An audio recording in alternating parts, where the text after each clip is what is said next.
Amigos y hermanos, con la misma música que hemos terminado, hemos empezado este tiempo de agosto, el 2 de agosto, jueves del año 2018, de la liturgia de la Iglesia en su tiempo ordinario, el 17, y en su ciclo B de esa misma liturgia. Y nos habla y nos sigue hablando del reino de los cielos. Y está en Mateo 13, del 47 al 53. Sigue así diciendo Jesús a la gente: el reino de los cielos se parece también a la red que echa en el mar y recoge toda clase de peces.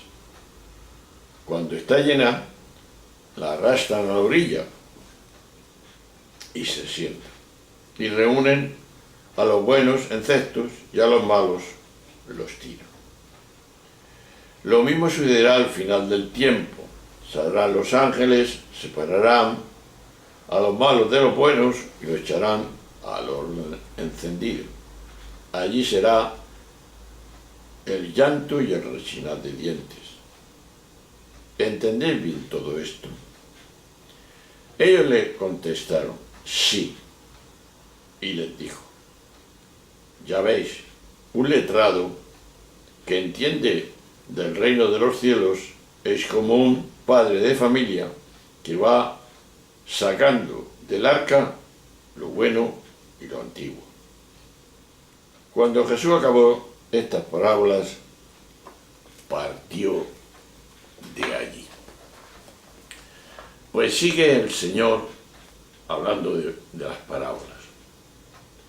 Y esta parábola, Mateo concluye el llamado discurso parabólico, que ocupa todo el capítulo 13 de su Evangelio. Ya al concluir este capítulo, él mismo se presenta como un letrado que entiende del reino de los cielos. Y eso es lo que hace a lo largo de todo su escrito. Trata de conciliar el cumplimiento de la Torá con la novedad del mensaje de Jesús. Y entre líneas parece decir a su comunidad que es importante tomar tanto de lo nuevo como de lo antiguo. La parábola utiliza la imagen de la red y los pescados, algo bien habitual para los creyentes que vivían junto al lago de Galilea, en un mensaje similar al que contenía la parábola del trigo y la cizaña. También aquí podemos percibir dos estratos: la narración en cuanto tal, que contiene un único párrafo, y la proyección al final de los tiempos. Parece ser un añadido del propio evangelista. La ciencia empieza a advertir que, contra el engaño mental de la separación, todo lo real constituye una inmensa red en la que todo se halla completamente interrelacionado. Claro, visto así, todas aquellas etiquetas mentales que se apoyan en la idea de la separación caen totalmente por tierra. Todo lo que percibimos en nuestra vida, incluido el trigo y la cizaña, como hablábamos el otro día, así como los peces de todas las clases, son sólo manifestaciones en las que la totalidad se despliega. ¿Por qué? Porque mientras estamos en la mente, como los pescadores que se sienten en la orilla, tendemos a quedarnos con los peces buenos y a rechazar los malos. Entonces, ¿qué pasa? ¿Cómo hacemos las cosas? ¿Cómo la entendemos esta palabra? Pues hay que ser evidente y ir a la raíz. Hasta que no descubrimos que también esa división es fruto de la mente, que juega una etiqueta según sus intereses, no hemos entendido nada. Porque en el plano relativo puede hablarse de bueno o malo, en el relativo. Y en ambos se requieren mutuamente para que la representación pueda continuar. Porque no puede existir argumento o guión sin que haya papeles enfrentados en el mismo. Pero sin embargo, en el plano profundo, solo hay bondad y misericordia. Esto es lo que no vemos.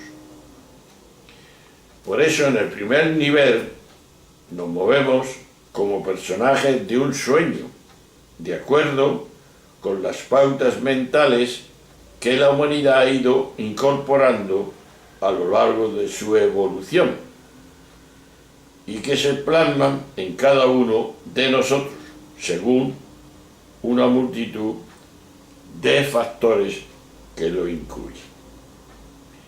Pero en el nivel profundo nos reconocemos como el soñador, que decíamos el otro día, desde el que todo se ve de un modo radicalmente nuevo y nunca viejo. Cesan tanta ansiedad inútil y tanto sufrimiento estéril. Hemos descubierto que estamos ¿dónde? En casa, en la verdad, en la presencia del Dios creador. Pues bien, ahí está la pregunta hoy. Esto de la psicología a veces parece que nos trastorna, pero es la verdad, lo que hasta ahora se ha descubierto de esa psicología moderna. ¿Qué ocurre cuando vivo únicamente en el nivel relativo o del sueño?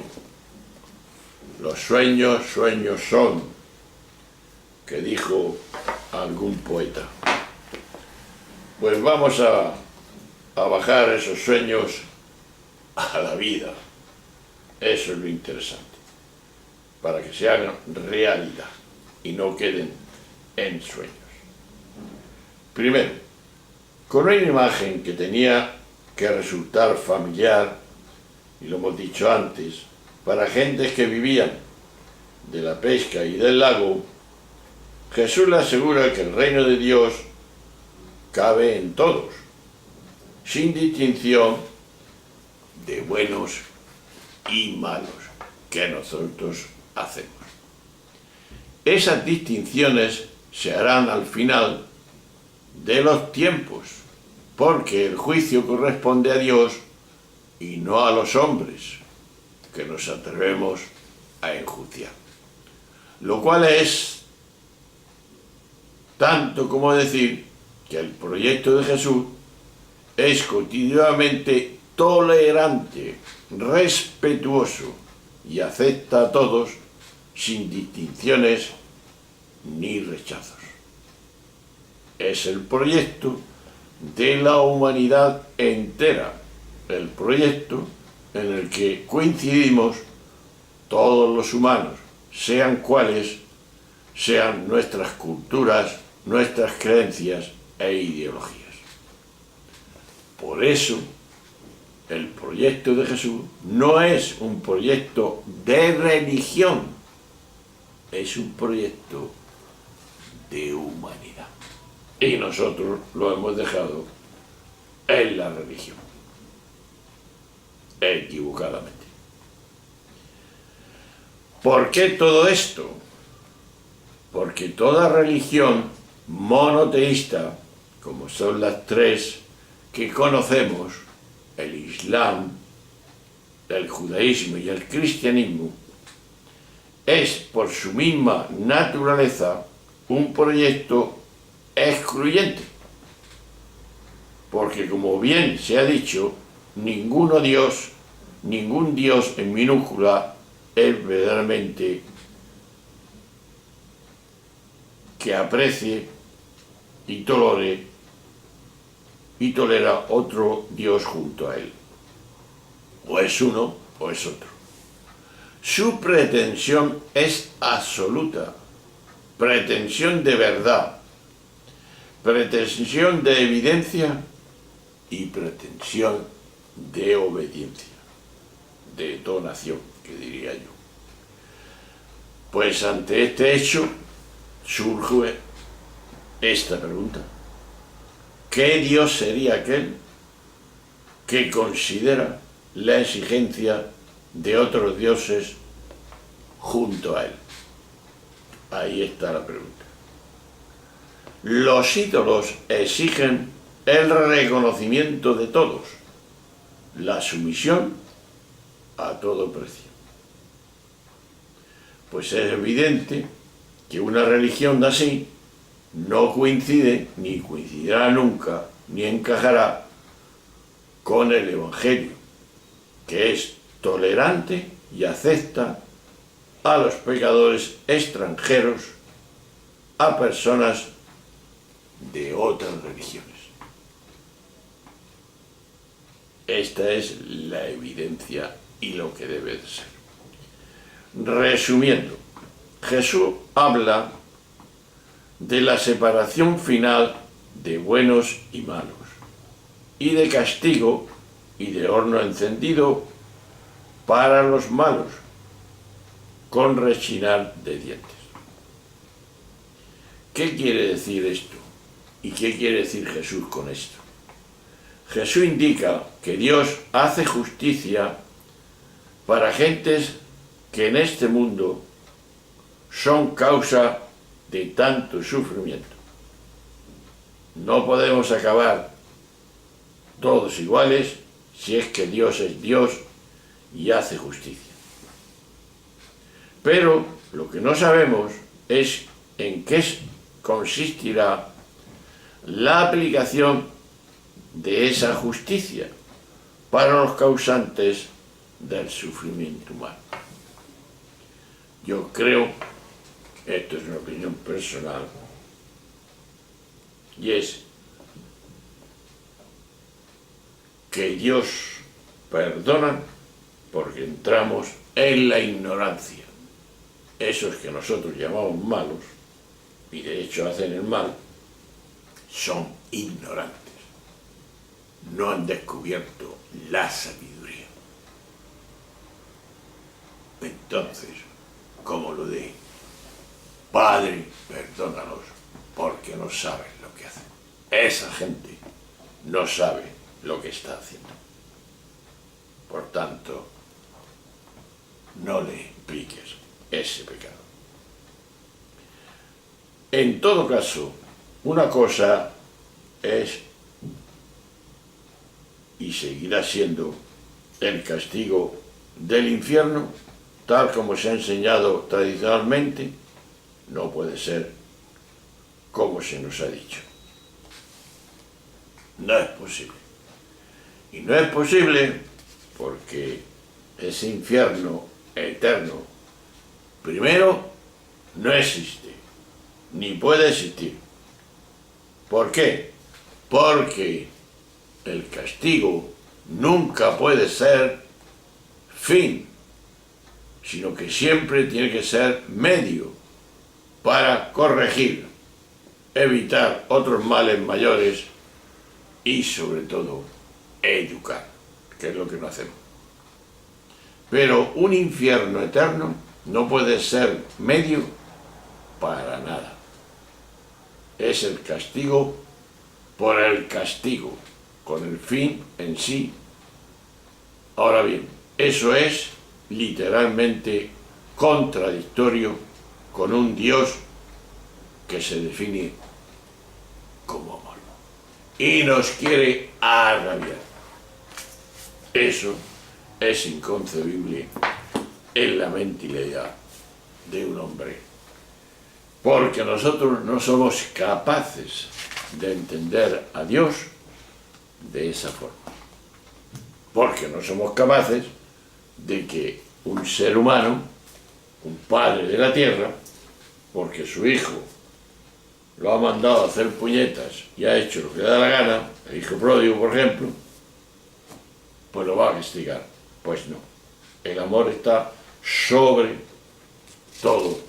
Por eso, la pregunta primera era esta. ¿Qué ocurre cuando vivo únicamente en el nivel relativo y del sueño? Pues bajemos del sueño a la experiencia humana, que en definitiva es la que quiere Jesús que vivamos. Un abrazo, hasta luego, hasta siempre.